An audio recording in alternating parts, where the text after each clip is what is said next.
Ignacio Ramonet. Venezuela, las 10 victorias del presidente Maduro en 2016. Todo se presentaba muy complicado a inicios de 2016 para las autoridades de Caracas. Principalmente por 3 razones. 1. La oposición neoliberal había ganado las elecciones legislativas de diciembre de 2015 y controlaba la Asamblea Nacional.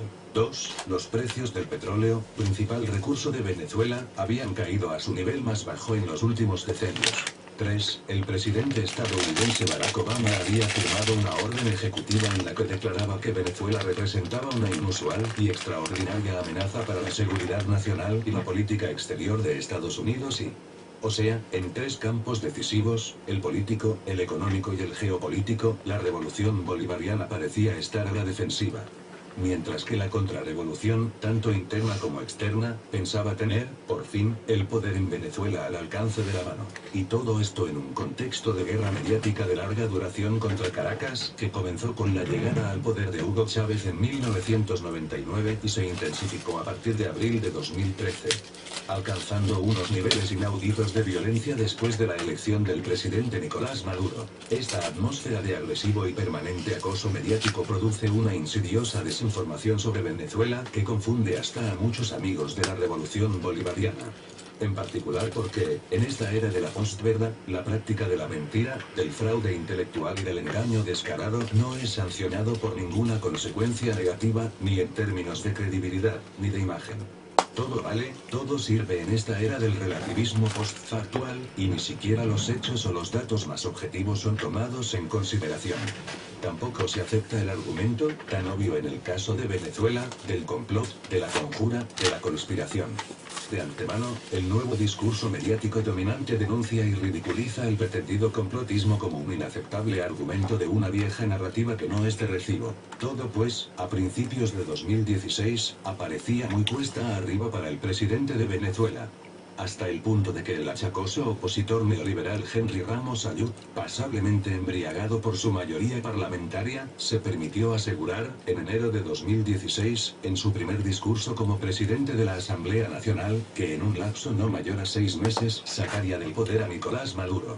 Inspirándose sin duda en el golpe de Estado institucional contra la presidenta Dilma Rousseff en Brasil, y apostando por una victoria en un eventual referendo revocatorio. Así estaban las cosas cuando el presidente Maduro, en una magistral secuencia de jugadas de ajedrez que nadie vio venir, perfectamente legales según la Constitución, sorprendió a todo el mundo.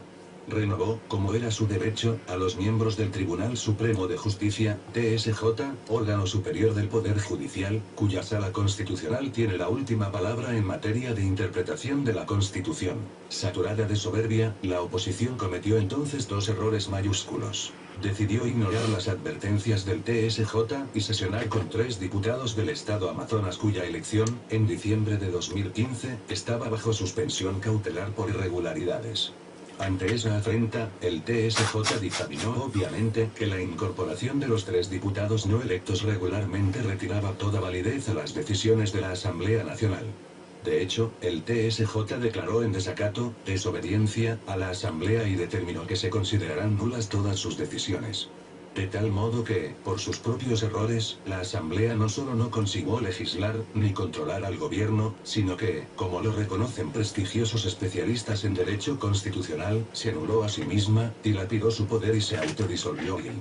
Esta fue la primera gran victoria de Nicolás Maduro en 2016. En su obsesivo afán de derrocar al presidente, la oposición antichavista también decidió ignorar los requisitos legales, al 72 de la Constitución, en términos de etapas imprescindibles y de pasos exigidos por los reglamentos jurídicos, para lanzar un referendo revocatorio en 2016 y... Ahí los opositores fracasaron igualmente de manera estrepitosa, y ello constituyó otra gran victoria de Nicolás Maduro. Aún así, llegó un momento, hacia marzo-abril de 2016, en que todo se complicó enormemente. Porque, a las embestidas habituales de las fuerzas hostiles a la revolución bolivariana, vinieron a sumarse una impresionante sequía, la segunda más grande desde 1950, y calores extremos causados por el fenómeno del Niño. En Venezuela, el 70% de la energía se genera por hidroelectricidad y la principal central hidroeléctrica depende del embalse Guri. Al reducirse las lluvias, los niveles de este embalse disminuyeron casi al nivel mínimo. La contrarrevolución trató de aprovechar esta circunstancia para multiplicar los sabotajes eléctricos, buscando a crear caos energético, enojo social y protestas. El peligro era mayúsculo porque al problema eléctrico se sumaba, por efectos de la persistente sequía, la falta de agua potable. Pero el presidente Maduro actuó de nuevo con celeridad y adoptó medidas drásticas.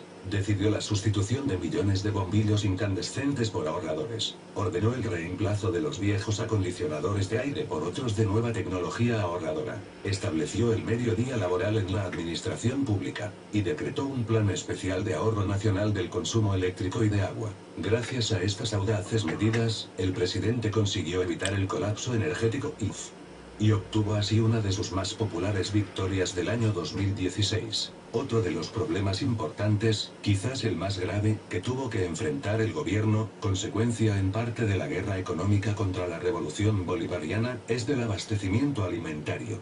Hay que recordar que antes de 1999, el 65% de los venezolanos vivían en situación de pobreza y que solo el 35% podía disfrutar de una alta calidad de vida. O sea, de cada 10 venezolanos solo 3 consumían regularmente carne, pollo, café, maíz, leche, azúcar, mientras que, en los últimos 17 años, el consumo alimentario, gracias a la inversión social masiva de la revolución, se disparó en un 80%. En sí, este cambio estructural explica por qué, de pronto, la producción nacional de alimentos, mucho más importante de lo que se cree, resultó insuficiente. Como la demanda aumentó masivamente, también se disparó la especulación. Y ante una oferta estructuralmente limitada, los precios se elevaron vertiginosamente. Y se expandió el fenómeno del mercado negro o bachaqueo. Muchas personas compraban los productos subvencionados por el gobierno a precios inferiores al del mercado para venderlos a precios superiores al mercado. O los exportaban masivamente a los países vecinos, Colombia, Brasil, donde los revendían por el doble o el triple de su precio subvencionado. De tal modo que Venezuela se desangraba de sus dólares, cada vez más escasos por el derrumbe de los precios del petróleo, para alimentar a unos vampiros que le arrebataban los productos de primera necesidad a los más humildes, a la vez que se enriquecían de manera excepcional. Semejante inmoralidad no podía continuar. Una vez más, el presidente Maduro decidió actuar con mano firme. Primero, muy importante, cambió la filosofía de la ayuda social. Y corrigió un error mayúsculo que se llevaba cometiendo en Venezuela desde hacía lustros.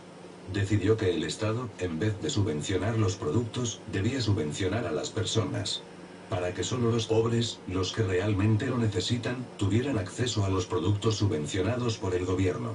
Para todos los demás, el producto se vende a su precio justo establecido por el mercado. Lo cual evita la especulación y el bachaqueo. Y segunda medida decisiva, el presidente anunció que, a partir de ahora, el gobierno pondría todo su empeño en cambiar el carácter económico del país para pasar de un modelo rentista a un modelo productivo. A este respecto, el presidente definió 15 motores BI para reanimar la actividad económica tanto del sector privado, como del sector público y de la economía comunal. Esas dos decisiones esenciales convergen en una original creación imaginada por el presidente Maduro, los CLAP, Comités Locales de Abastecimiento y Producción, que constituyen una nueva forma de organización popular. Hogar por hogar, los representantes de las comunidades organizadas entregan, a precio regulado, bolsas repletas de alimentos. Muchos de estos alimentos son de nueva producción nacional. Los CLAP deberían abastecer, en los próximos meses de 2017, a unas 4 millones de familias humildes, garantizando la alimentación del pueblo. Y rubricando así una nueva gran victoria del presidente Maduro. Otra victoria no menor de este año 2016 tan difícil, la constituye el récord obtenido en materia de inversión social, que alcanzó el 71,4% del presupuesto del país. Es un récord mundial. Ningún otro estado en el planeta dedica casi las 3/4 partes de su presupuesto a la inversión social. En materia de salud, por ejemplo, el número de establecimientos hospitalarios se multiplicó por 3,5 desde 1999. Y la inversión en un nuevo modelo humano de salud pública se multiplicó por 10. La misión Barrio Adentro, cuyo objetivo es atender a los enfermos en las áreas urbanas más humildes del país, ha realizado casi 800 millones de consultas y salvado la vida de 1.400.000 personas. Las universidades de medicina han formado a 27.000 nuevos médicos. y otros 30.000 deben obtener su diploma en 2017. 8 estados han alcanzado una cobertura de barrio adentro 100% en 2016, cuando la meta era de 6. Otra victoria social fundamental, no mencionada por los grandes medios dominantes, es la alcanzada en materia de adultos mayores que reciben una pensión de jubilación. Antes de la revolución apenas el 19% de los jubilados recibían una pensión, el resto subsistía a menudo en la miseria o a cargo de sus familiares. Este año 2016, el porcentaje de personas jubiladas que reciben una pensión, aunque no hayan podido cotizar a la seguridad social durante su vida activa, alcanzó el 90%. Un récord en Sudamérica. Otra victoria espectacular, y que tampoco mencionan los grandes medios dominantes, es la conseguida por la Misión Vivienda encargada de construir viviendas sociales, a precio regulado, para las familias venezolanas humildes. En 2016, esta misión entregó nada menos que 359.000 viviendas. A título de comparación, un país desarrollado como Francia apenas construyó, en 2015, 109.000 viviendas sociales. A eso hay que añadir las 335.000 viviendas rehabilitadas en el marco de la bonita misión Barrio Nuevo, Barrio Tricolor. Una misión particularmente elogiada por el genio de la arquitectura Franz Gehry, autor del Museo Guggenheim de Bilbao y del Museo Louis Vuitton en París, que ha declarado desear involucrarse en ella. De tal modo que estamos hablando de casi 700.000 viviendas sociales entregadas en 2016. Una cifra sin equivalente en el mundo. Desde que inició su mandato, en 2013, el presidente Maduro ya ha entregado cerca de 1,5 millones de viviendas a familias modestas. Récord mundial pasado bajo silencio por todos los medios hostiles a la revolución bolivariana. Y que hasta muchos amigos omiten a veces de mencionar. Recordemos, para terminar, algunas de las brillantes victorias conseguidas en el ámbito geopolítico.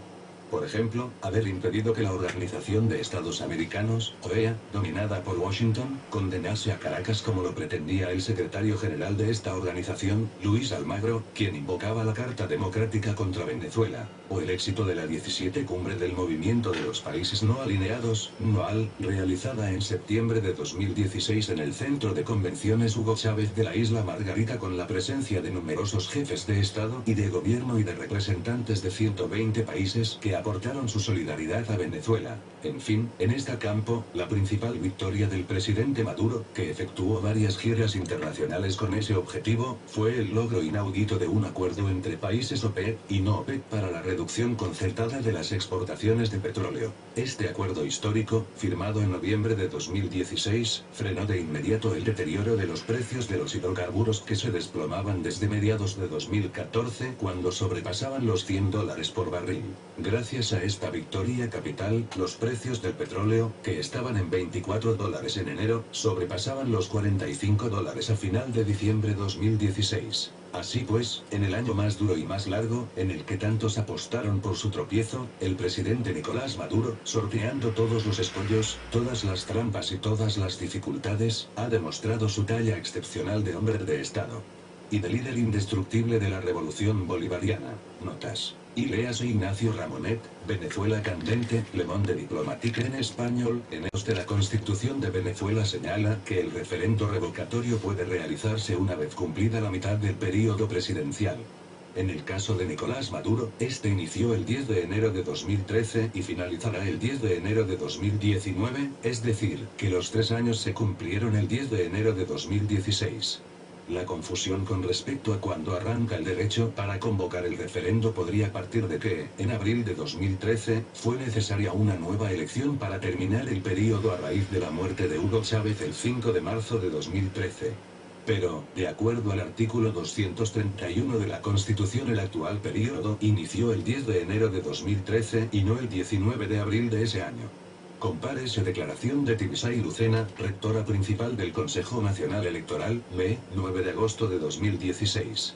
http://albaciudad.org/2016/ne-referendo-revocatorio-para-2017 if con la llegada progresiva de las lluvias, a partir de finales de mayo, el nivel del embalse Guri ascendió, y el presidente Maduro pudo por fin informar que a partir del 4 de julio se suspendía el racionamiento eléctrico. Desde 1999, el gobierno bolivariano ha invertido en la agricultura como ningún otro, priorizando levantar la producción local. Venezuela se abastece al 100% de papa, pimentón, cebolla, tomate, apio, ñame, ocumo, yuca, auyama, lechuga, repollo, ají, cilantro, perejil, limón, parchita, guayaba, melón, cambur, plátano y demás hortalizas y frutas. En arroz, el 80% es de cosecha nacional. En quesos y embutidos también el 85% es de producción local. Incluso en pollo, cochino y carne, las importaciones representan apenas el 24%. Y el porcentaje referente a caraotas, lentejas y garbanzos no alcanza el 15%. Léase, Pascualina Curcio, la mano visible del mercado. Guerra económica en Venezuela, editorial Nosotros mismos, Caracas, 2016. Y los 15 motores son: 1 agroalimentario, 2 farmacéutico, 3 industrial, 4 exportación, 5 economía comunal, social y socialista, 6 hidrocarburos, 7 petroquímica, 8 minería, 9 turismo nacional e internacional, 10 construcción, 11 forestal, 12 militar industrial, 13 telecomunicaciones e informática, 14 banca pública y privada, 15 industria básica,